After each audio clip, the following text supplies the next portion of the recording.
Well, we know that the hospitality industry has been just ravaged by the lockdowns and the border closures, which have dominated the pandemic. And New South Wales will soon roll out a voucher scheme, which will help encourage residents to get back into their restaurants, back into their cafes and other venues with government money. But the sector seemingly forgotten in these continued rescue attempts are event organisers who, because of COVID protocols, have had very few events to run. Gary Fitz-Roy is the founder and MD of Expertise Events, and he joins us right now. Thank you very much for your time, Gary. Thanks, Chris. I can only imagine what state the events industry is in right now. We're at a tipping point. The reality is that we were the first sector to be closed when the pandemic started. So if you think back to March last year, the cap was 500 plus, so long before cafes and restaurants and tourism. And that's had a significant impact because really, as of today, we're still not running events. And do you know many businesses that have actually closed up and given it in? Yeah, and that's the sad part. You know, we're dealing with two aspects here that can't be underestimated. One is the mental well-being. There are people that have had family businesses that have, built them up over a number of years and the rug's just been pulled from them. And then you've got the commercial side of it. And despite JobKeeper, the reality is, if you think about the suppliers that build shows and with the imagery that you're putting up, that gets done. Some of these companies employ up to 1,000 people at any one time. They can't be sustained under JobKeeper, not all of them.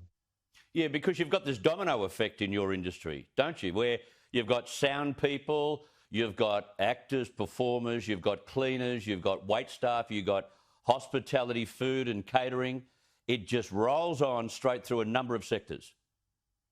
Yeah, we have a huge effect. And I think that's the bit that's sort of been a little bit missed on all governments, both state and federal, is if you have a look at it, we have everyone from cleaners all through to catering. And they all play a really important role. This isn't a competition to say what part that makes up the events industry is more important. We all have to work collaboratively and together, and that's how shows get put on. You've got restaurants and pubs and cafes all getting back into business right now. But for you guys, we will have social distancing probably in force at least until the end of this year, maybe even longer. And that means that most of your takings are halved, if not worse, because you can't get as many patrons in those venues, can you? Yeah, there's 2 points to this, Chris, and I'm glad you've raised it. One is the fact that if you think about a cafe or a restaurant, and this isn't a competition who's more badly done by, but if you think about a cafe and restaurant, they've got a choice. They can do home delivery, they can do takeaway, they to an extent can reinvent, and whilst it may not be the commercial reality of how it was when they were going full capacity, it's still a choice. We haven't had a choice. We are totally controlled by government. We are now totally controlled by limits. So not only do we have the ratios of spacing, but we're also dealing with the capacity. So, you know, whether it be a 4-in-1 or 2-to-1 doesn't really matter. The reality is we are capped with how many people can be in the hall. Yet, can I make this point to you? We're probably far safer than a sporting ground and a shopping centre, because we've got 2 control points. We've got the external control point of the building, and you've got the internal before you get onto a show floor. So we've got double ways of both controlling the registration and the contact tracing, but also ensuring that we provide a relatively safe environment. So are governments listening to you and listening to your options and ideas about how you can still continue to operate? Look, to an extent, the Prime Minister sat down with us last year, and that was great.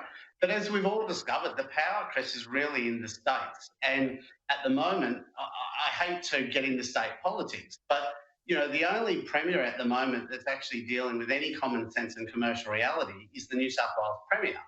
So the reality is, in Australia, the exhibition, the conference industry, special event, call it what you will, we depend on being across borders.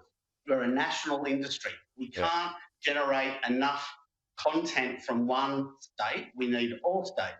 And the reality is, while we have premiers that are like a light switch, as the Premier or Deputy Premier in New South Wales alluded to a week ago, turning off. What you're dealing with now in our industry is confidence, because people are saying, hey, look, we want to return to live events. All the research and all the polls are saying 80% plus want to get back to a live event. They're zoomed out. They've had a gutful of being online, and they want to get to that face-to-face connection again.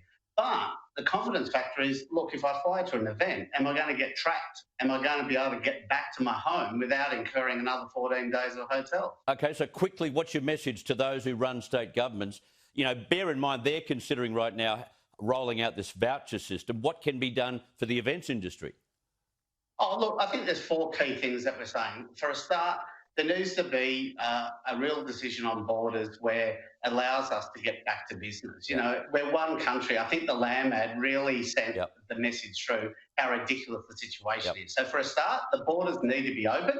If there is a hot spot, deal with it, but don't penalise the whole state and don't penalise the industry, because funny enough, we actually do help hospitality, tourism and cafes. So in a funny way, we can actually help them. That's the first thing. The second thing is the consistency of plans. Like, there are different guidelines and different operating plans in each state. So what we do in Victoria or Queensland is going to be different to Western Australia, South Australia. There has to be a national approach to how our industry can get going. I think there has to be some concessions around covering the cost. Our costs are far more significant as far as the COVID requirements we've got to put in place. And I don't think it's fair a venue wears it or a contractor or an organiser.